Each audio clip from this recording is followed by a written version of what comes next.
तो first question है El Niño. El Niño क्या है? अभी रिसेंट में क्या हुआ है, जो मेट्रियोलॉजिस्ट हैं, मेट्रियोलॉजिस्ट कौन होते हैं? जो मौसम की भविष्यवाणी करते हैं। वो भविष्यवाणी ऐसे नहीं कि वो अपने आप कहीं बैठे हुए खुद बोल देते हैं।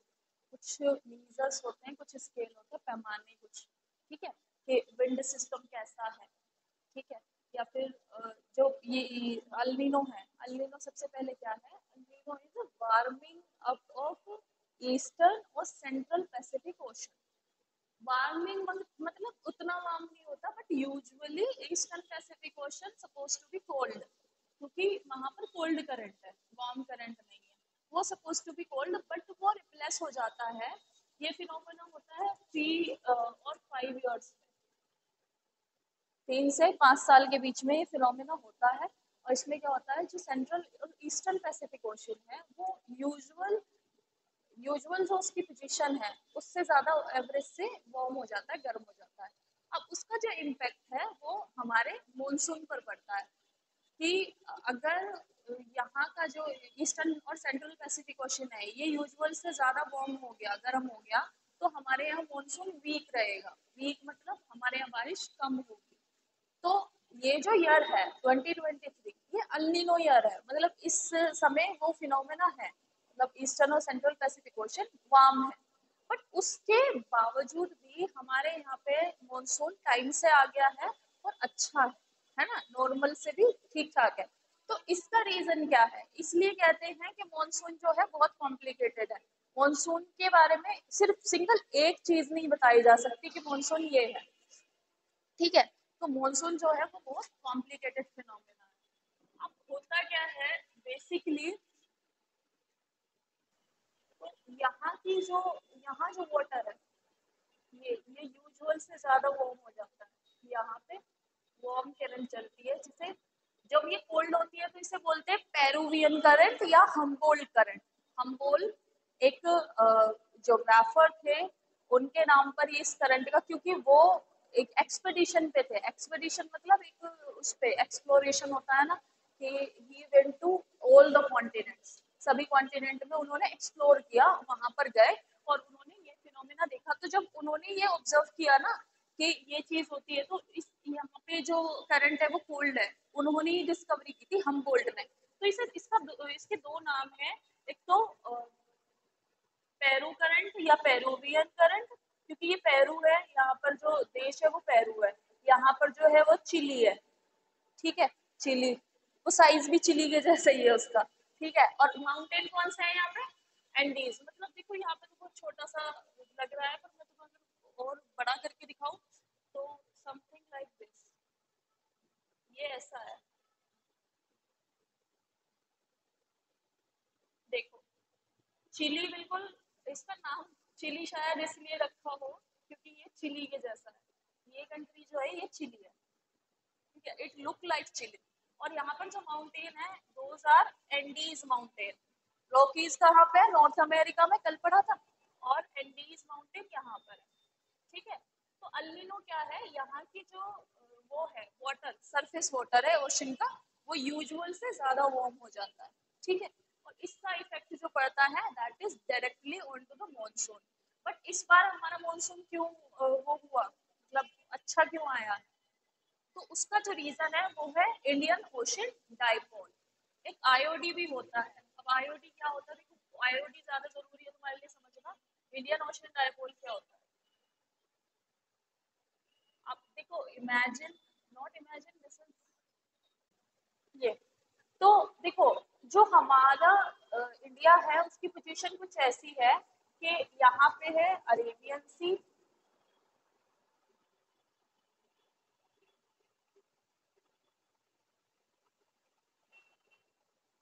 यहाँ पर तो है अरेबियन सी, और यहाँ पर क्या है? Bay of Bengal.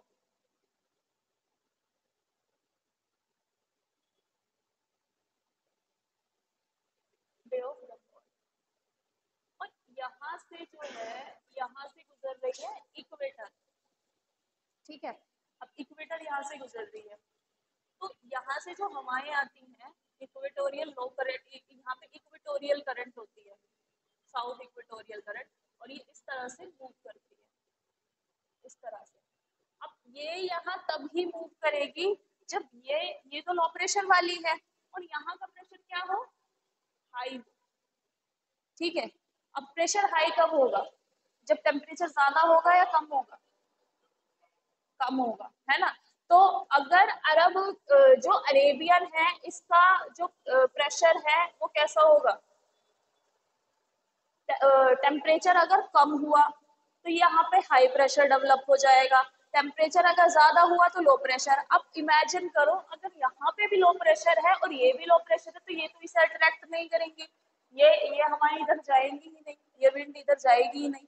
तो होता क्या है, इंडियन ओशन डायपोल क्या है कि जो बे ऑफ बंगाल है यहाँ पर लो प्रेशर हो, अगर बे ऑफ बंगाल में लो प्रेशर है और यहाँ पर हाई प्रेशर है तो हमारे लिए कहा जाता है कि इंडियन ओशन डायपोल क्या है, पॉजिटिव है।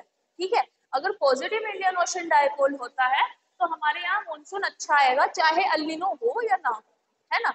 लेकिन अगर नेगेटिव है, यहाँ लो प्रेशर हो गया और यहाँ हाई प्रेशर हो गया, इट मीन्स लो का मतलब क्या, यहाँ का टेम्परेचर ज्यादा होगा और यहाँ का कम हो गया, तो यहाँ पे बारिश नहीं होगी, मतलब मानसून वीक होगा, बट मानसून वीक होगा। तो ये फिनोमेना है पूरा।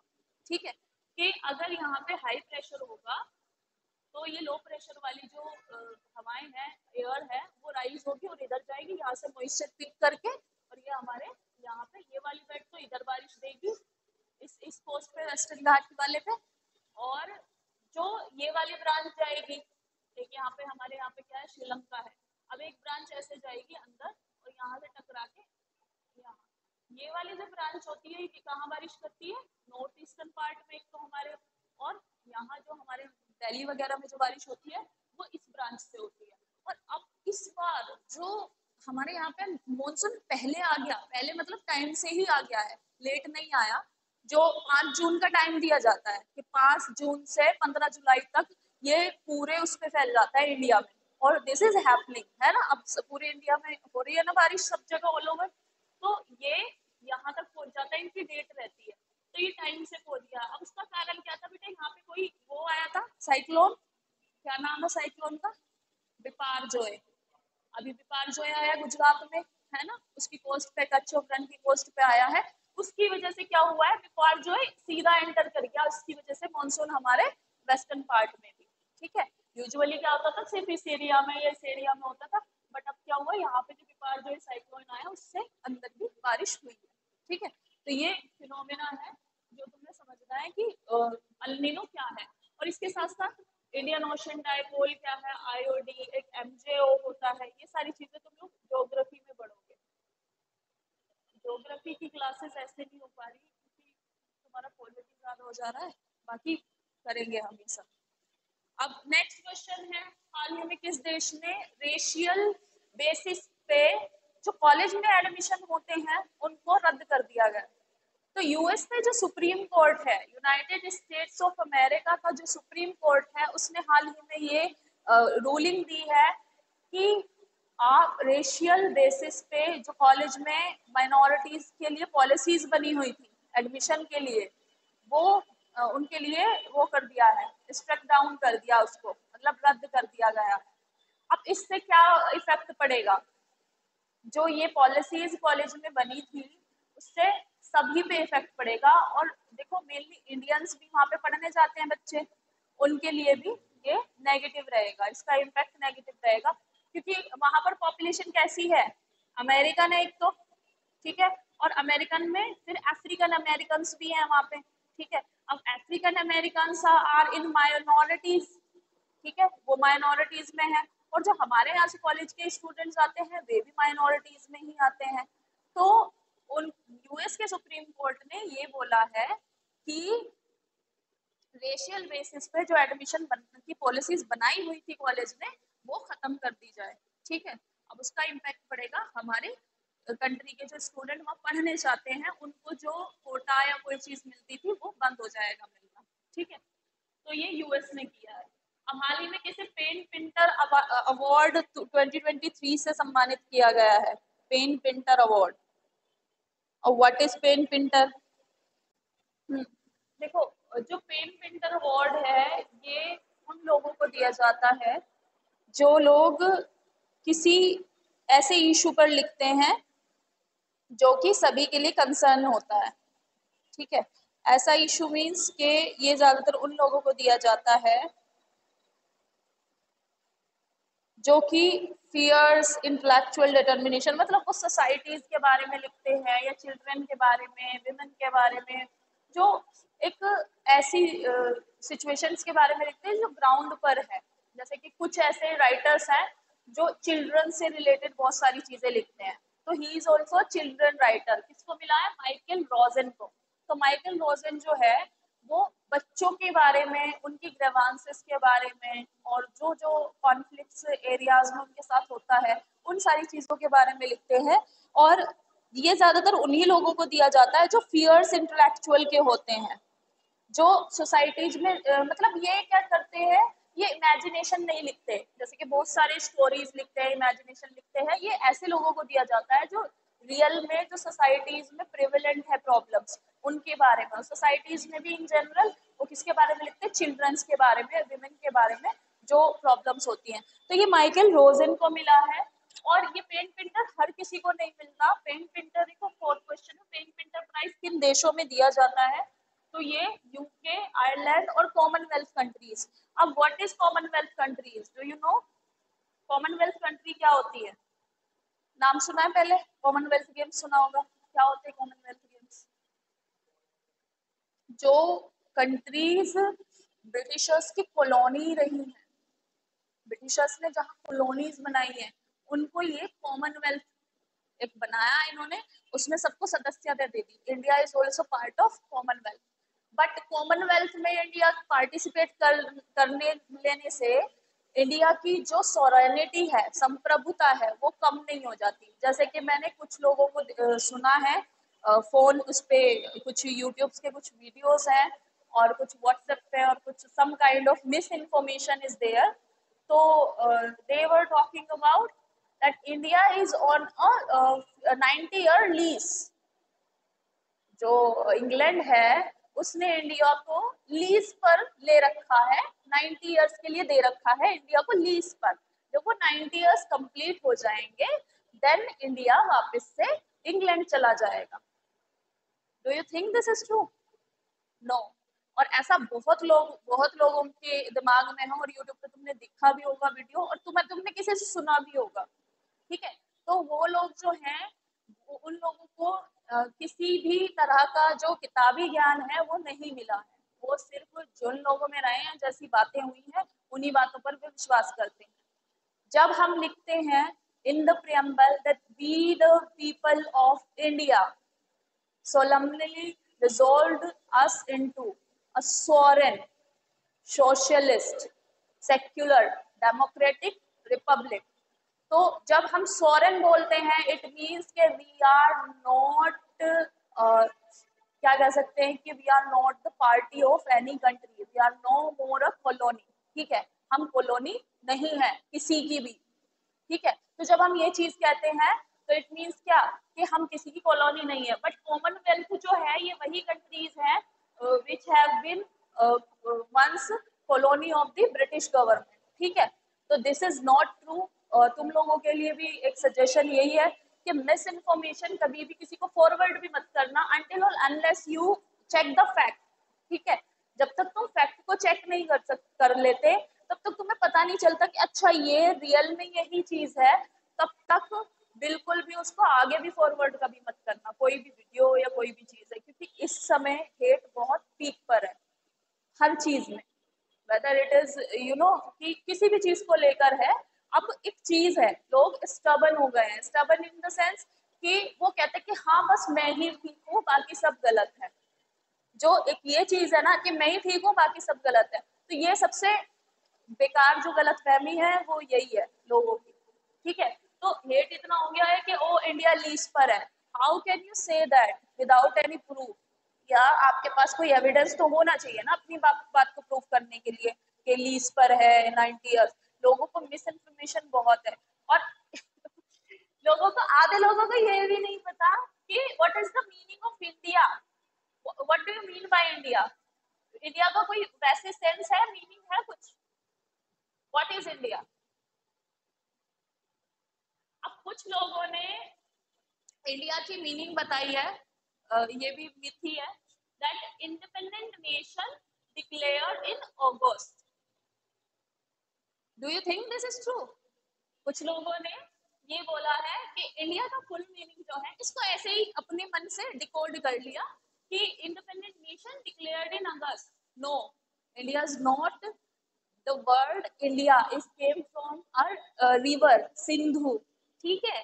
अब जो सिंधु रिवर थी उसको, जो इंग्लिश थे, हमारी जो सिंधु रिवर थी, इंग्लिश उसको प्रोनाउंस करते थे इंडस, ठीक है, they pronounce it in Indus, ठीक है।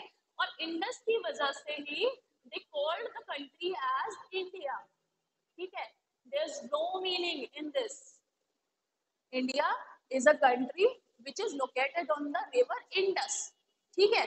बस इतना ही मतलब है, उससे ज्यादा कोई मतलब नहीं है। But if you talk about Bharat, तो भारत क्या है, राजा भरत के नाम पे हमारा देश क्या पड़ा है, भारत, ठीक है। भारत, भारत अपने आप में बहुत बड़ी चीज है, भारत सबको लेके चलता है, भारत कोई कनोटेशन नहीं है, भारत एक प्लूरलिस्टिक है ना, प्लूरलिस्टिक कह सकते हो, सेक्युलर, प्लूरलिस्टिक और मल्टी कल्चरल सोसाइटियल कंट्री है, ठीक है। तो ये कुछ कुछ मिथ्स हैं जो कंट्री के बारे में फैलाए जाते रहते हैं। और सबसे पुराना नाम हमारे इंडिया का क्या है, आर्यवर्त। वाई आर्यवर्त, क्यों कहते हैं आर्यवर्त, क्योंकि सबसे पहले जो यहाँ पर आकर बसे थे दैट वाज आर्यंस, है ना। जो आर्यंस बसे थे किस पे, सप्त सिंधु पे, है ना। ये इंदस हो गई, झेलम, रावी, चिनाब, सतलज, ये सारी, और गंगा यमुना और सरस्वती, ये जो 7 रिवर मिलके बनाती थी क्या, सप्त सिंधु, और सप्त सिंधु पर आकर आर्यन बसे थे। और आर्यंस की वजह से ही इसको, जो हमारा इंडिया का पुराना नाम है दैट इज आर्यवर्त, ठीक है। तो ये कुछ कुछ मिस इन्फॉर्मेशन है, ये हमेशा याद रखना, ये लोग क्या करते हैं। तो ये पॉइंट समझ आया, कॉमनवेल्थ क्या होती है, जो यूके ने गवर्न की है, ठीक है। यूके ने एक तरह से अपनी कॉलोनी बनाई हुई थी, इसमें ऑस्ट्रेलिया का भी नाम है, ठीक है। तो ये उनको दिया जाता है, बस कॉमनवेल्थ की जो एंट्रीज के राइटर होंगे इस तरह के, उनको ही पेन पिंटर अवार्ड दिया जाएगा। अब नेक्स्ट है, हाल ही में यूएन ने किस देश को इसकी वार्षिक लिस्ट में, जो countries of affected by armed rebellion, या childrens of that particular country affected by armed rebellion या आर्म्ड कॉन्फ्लिक्ट, उससे बाहर निकाला गया है। तो देखो बेटा, इसकी हिस्ट्री बहुत पुरानी है, जो यूएन की ये लिस्ट है। अब ये वाली जो यूएन की लिस्ट है, ये किसके बेसिस पे बनी है, मैं तुम लोगों को बताती हूँ कि किस बेसिस पे ये बनी है।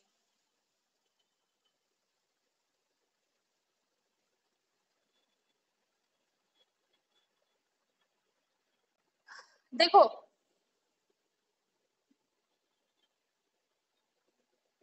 इन जम्मू एंड कश्मीर, क्योंकि पाकिस्तान का बहुत बड़ा पहले से एक इंटरेस्ट रहा है जम्मू एंड कश्मीर में, तो जम्मू और कश्मीर में एक रिपोर्ट आई थी यूएन में, किसने किसका हाथ था उसमें, पाकिस्तान का,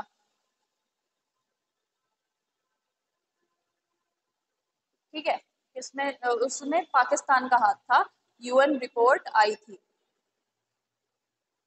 ठीक है। अब ये कब आया था, 13 अगस्त। देखो, ये जो रेजोल्यूशन आया था, ये आया था 1948 में, उस समय ये बात बहुत ज्यादा वो चल रही थी। अब पाकिस्तान ने इंडिया पे एलिगेशन लगाए थे कि इंडिया में जो जम्मू कश्मीर वाला पार्ट है वहां पे ह्यूमन राइट्स का वायलेशन हो रहा है, ठीक है। हमको एक तरह से पूरे मतलब इंटरनेशनल स्टेज पे हमारी कंट्री को डिफेम करने के लिए इन्होंने एक एलिगेशन लगाया था, जिसमें यूएन ने एक रिपोर्ट बनाई।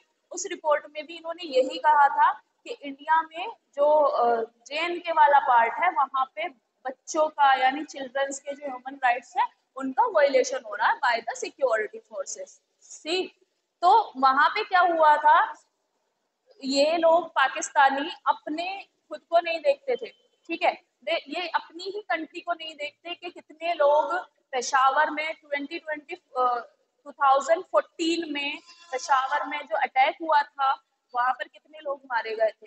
उससे पहले भी इन्होंने ये नहीं देखा कि इनकी खुद की पॉपुलेशन को ये प्रॉपरली फीड कर पा रहे हैं या नहीं कर पा रहे हैं, अपने बच्चों के ह्यूमन राइट्स ये वो कर पा रहे हैं या नहीं कर पा रहे हैं, बचा पा रहे हैं या नहीं बचा पा रहे हैं।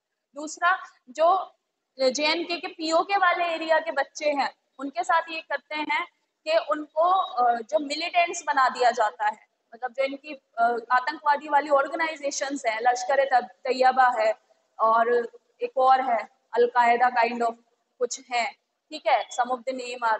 तो इनमें ये क्या करते हैं, उन बच्चों को क्या कहते हैं, वो कहते हैं कि हिप्नोटाइज कर देते हैं, सम काइंड ऑफ, है ना, उनको हिप्नोटाइज करके और उनको ब्रेन वॉश किया जाता है कि तुम ये पर्टिकुलर ये ज्वाइन कर लो और you have to attack on India and you have to do this, bombing करनी है या किसी को मारना है, सम काइंड ऑफ वर्क। तो ये अपनी तरफ इन्होंने कभी नहीं देखा कि हम क्या कर रहे हैं बच्चों के साथ में, और इन्होंने एक एलिगेशन लगाए थे 1948 के आसपास जिसमें UN रिपोर्ट में वो रिफ्लेक्ट हुआ था, जिससे इंडिया को UN में क्रिटिसाइज किया गया था। Those allegation was not true. Those allegation was not true कि चिल्ड्रंस का वायलेशन हो रहा है, ठीक है, वो बिल्कुल उनमें कोई जान ही नहीं थी, सच था ही नहीं जो दिखाया जा रहा था। तो अभी रिसेंट में UN ने वो उस रिपोर्ट में से इंडिया का नाम उस लिस्ट में से बाहर निकाल दिया। उसकी वजह से एक लिस्ट बनी थी उन कंट्रीज की कि जहाँ पे बच्चों के ह्यूमन राइट्स का वायलेशन हो रहा है, ठीक है, तो उस लिस्ट में इंडिया का नाम इन्होंने डाल दिया था। तो अब इस लिस्ट में से हमारा नाम, इंडिया का नाम इन्होंने बाहर निकाल दिया है, ठीक है, बाहर निकाल दिया है। और ये देखो, ट्रू नहीं, जो चीज सच नहीं है उसे हम एक्सेप्ट नहीं करेंगे, ठीक है, जो सच नहीं है मत एक्सेप्ट करो कभी भी, क्योंकि जो चीज हम देख रहे हैं ना ग्राउंड रियलिटी वो अलग है, ठीक है। अगर हम कश्मीर का इश्यू लेते हैं तो वायलेशन किस साइड ज्यादा हो रहा है सब जानते हैं, बट UN का जो झुकाव है वो पाकिस्तान की तरफ ज्यादा रहता है। दैट इज अ ऑर्गेनाइजेशन जो पाकिस्तान के ज्यादा सपोर्ट में रहती है, ठीक है, और UN भी कहीं ना कहीं एंटी इंडिया है। UN is not in favour of our, they देखो इन रियलिटी अगर देखा जाए तो वो पाकिस्तान का ही सपोर्ट करते हैं, UN, यूनाइटेड नेशन, ठीक है। तो ये चीज है, इसे अब भारत को इस कंट्री से बाहर निकाल दिया गया है लिस्ट से। और उसके साथ साथ अब वैसे कौन कौन सी कंट्रीज हैं इस वाली लिस्ट में ये तुम लोग देख लो। तो इस लिस्ट में बेटा हाईएस्ट जो है वो डेमोक्रेटिक रिपब्लिक ऑफ कोंगो में है, इजराइल में है, फिलिस्तीन में है, सोमालिया में, सीरिया में, यूक्रेन में, अफगानिस्तान और यमन में, ठीक है। तो इसका तो एग्जाम्पल तुम देख ही सकते हो इजराइल का क्यों है, क्योंकि इजराइल में जूइश और जो अरब्स है फिलिस्तीनियंस उनके बीच में लड़ाइयाँ होती रहती है, उसकी वजह से सबसे ज्यादा इम्पैक्ट जो पड़ता है दैट इज ऑन चिल्ड्रंस, ठीक है, तो बच्चों पे इजराइल फिलिस्तीन हो गया, और सोमालिया हो गया, या सीरिया का तो तुम्हें पता ही है, और यूक्रेन में रिसेंट में चल ही रहा है, और अफगानिस्तान में जब से तालिबान आया तब से ये चीजें हो रही है। मतलब तालिबान पहले रूल भी नहीं कर रहा था तब भी तालिबान वहां पे ह्यूमन राइट का वायलेशन कर रहा था, ठीक है। तो इसके बारे में भी तुम लोगों को पता होना चाहिए, ठीक है, इतना हो गया। एंड व्हाट एल्स, हाँ, जब तालिबान का ये रिजीम आया था, मतलब तालिबान ने इन पे वो किया था, अटैक किया था अफगानिस्तान पे, तो काबुल पे जब कब्जा कर लिया था तो वहां का जो प्रेसिडेंट था वो भाग गया था, ठीक है, अशरफ गनी देश छोड़ के ही भाग गया, ठीक है, तो वो भाग गया था। अब लोगों ने क्या, मतलब कुछ लोगों ने इसको बहुत पॉजिटिवली लिया, ओ मतलब तालिबान की रिजीम आ गई है वो, बट अगर तुम देखो तो दे आर मोर क्रूअल और more violative of human rights, violators of human rights, ठीक है। उन्होंने आते ही क्या किया, विमेन्स को सप्रेस करना स्टार्ट कर दिया, जो भी विमेन्स मीडिया में काम करती थी, जो भी विमेन्स स्कूल में किसी भी ऑफिस में काम करती थी, दे सेड कि अब कोई मीडिया में आप काम नहीं करेंगे, ठीक है, कोई भी टीवी चैनल पे किसी भी तरह से आप काम नहीं करेंगे, बाहर जाना अलाउड नहीं था, अगर बाहर जाओगे तो घर में से किसी मेल पर्सन को साथ में लेके चलो, ठीक है, ये चीजें हुई। जितनी भी और एक और चीज कह दी थी कि अगर बाहर निकलोगे परमिशन की गोली मार दी जाएगी। तो इतना ह्यूमन राइट का वायलेशन अफगानिस्तान में हो रहा है। Those who support Taliban they are wrong. They have to see कि तुम्हारी जो मतलब बहनें हैं या फिर सिस्टर्स हैं, तुम्हारी डॉटर्स हैं, उनकी फ्रीडम कितनी है, और तालिबान में जो डॉटर्स और विमेन्स जितनी भी लोग हैं, ठीक है, किसी की सिस्टर है, किसी की डॉटर है, उनके ह्यूमन राइट कितने वायलेटिव है। उनको भी राइट टू एजुकेशन है, उनको भी राइट टू लाइफ होना चाहिए, ठीक है, जो हमारे ह्यूमन राइट्स है। तो अफगानिस्तान में सबसे ज्यादा वायलेटिव है। और फिलिस्तीन और इनका तो यहाँ पर तो चलता ही रहता। तो मतलब हिस्ट्री है इन लोगों की। तो ये भी है। अब हेलोजन किसे कहते हैं, चलो नेक्स्ट मूविंग ऑन। हेलोजन किसे कहते हैं? देखो हेलोजन के लिस्ट में है क्लोरीन, आयोडीन और ब्रोमीन, इनको हेलोजन कहते हैं, ठीक है। तो अभी एक फाइंडिंग आई है, एक रिपोर्ट आई है, उसमें कहा गया है कि जो ओशन सरफेस है वो शॉर्ट लिव्ड हेलोजेंस वो करती है, रिलीज करती है। तो ये जो हेलोजेंस है ये क्या करते हैं, कूल कर देते हैं वाटर को, ठीक है।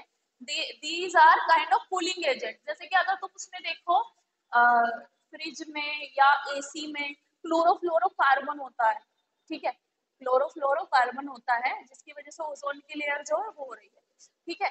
तो क्लोरोफ्लोरोकार्बन है वो कूलिंग एजेंट है। तो हेलोजेंस को इनको तुम याद रखना, दीज आर कूलिंग एजेंट, ये कूल करते हैं।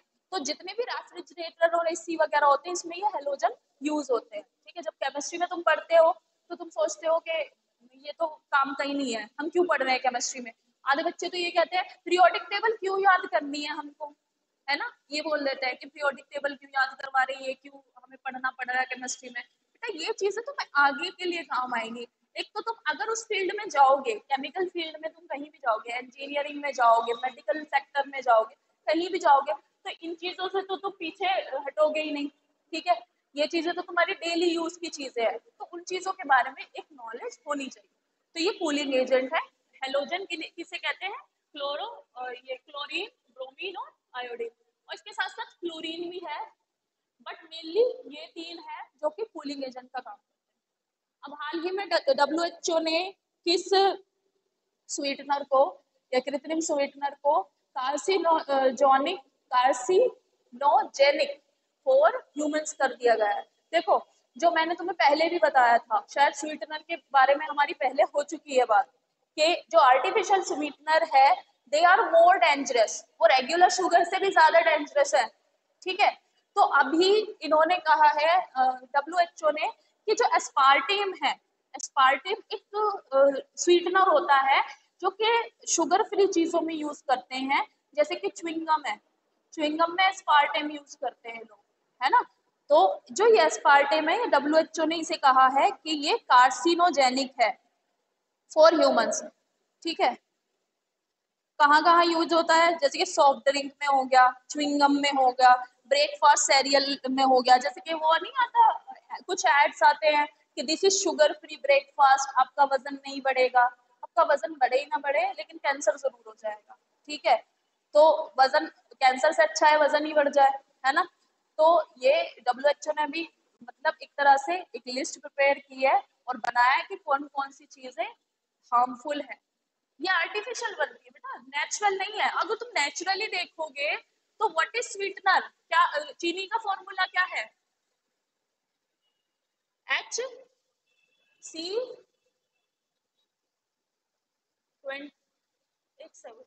CHO होता है।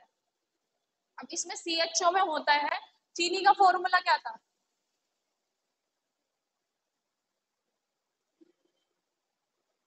नहीं पता?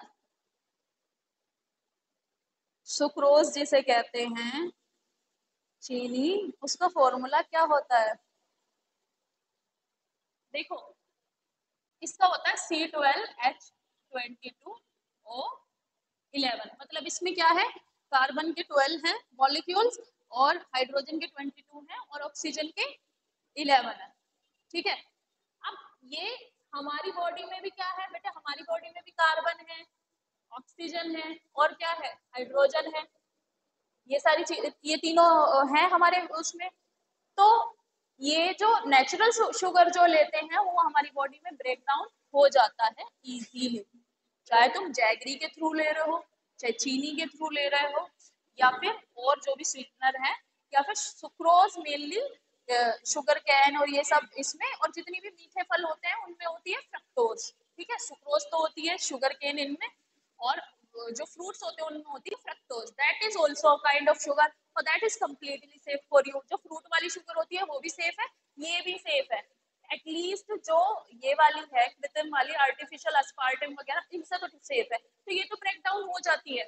बट ये जो एस्पार्टिम वगैरह है, ये आर्टिफिशियल स्वीटनर जो एस्पार्टिम है, ये क्या करती है बॉडी में सेल्स में somehow ब्रेक डाउन ना हो, सेल्स में जाके इकट्ठी हो जाती है, और व्हाट दे कॉज कैंसर।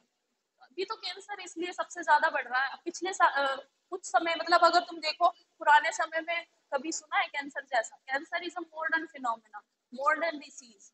तो वो कैसे रहा है, जैसे जैसे हम मॉडर्नाइजेशन की तरफ बढ़ रहे हैं वैसे वैसे चीजें हो रही है। नेक्स्ट है, आईयूसीएन ने किस पक्षी को हाल ही में एंडेंजर स्पीशीज की लिस्ट से बाहर निकाल दिया? तो तुमने एक ईगल देखी होगी, जरूर देखी होगी। अमेरिका में एक ईगल है, that is specially in America, और it looks like more than eagle, मतलब मूवीज में भी देखी होगी। उसकी जो गर्दन होती है that is whitish in colour, और उसकी येलो कलर की बीक होती है, और दैट इज अमेरिकन बेल्ड। देखो अगर अवेलेबल है तो मैं तुम्हें दिखा रही हूँ, देखी तो जरूर होगी। देखो ये है, देखिए। हाँ, तो ये जो है पहले उस लिस्ट में थी, एंडेंजर्ड लिस्ट में। एंडेंजर्ड मतलब कि इसकी पॉपुलेशन धीरे धीरे डिक्रीज हो रही थी। तो अमेरिका में और कनाडा में ये पाई जाती है, यूएस में, अमेरिका मतलब मेक्सिको, इसी में नॉर्थ अमेरिका में पाई जाती है, यूएस में, कनाडा में और मेक्सिको में। तो इसके कंजर्वेशन के लिए इतने एफर्ट्स उस गवर्नमेंट ने लिए हैं, यूएस गवर्नमेंट, कनाडा ने और मेक्सिको ने, कि इसकी जो पॉपुलेशन है इंक्रीज हो गई है, और अब इसको इस एंडेंजर्ड लिस्ट से बाहर निकाल दिया है। जब किसी को एंडेंजर्ड लिस्ट से बाहर निकाल दिया जाता है, इट मीन्स क्या, कि उसकी पॉपुलेशन अच्छी खासी ग्रो कर रही है, ठीक है। और अब उसको ज्यादा प्रोटेक्शन की जरूरत नहीं, हालांकि ध्यान रखना पड़ेगा ताकि पॉपुलेशन डिक्रीज ना हो, बट पॉपुलेशन इंक्रीज होना एक पॉजिटिव साइन, ठीक है। तो अमेरिकन बेल्ड ईगल, ठीक है, ये याद रखना।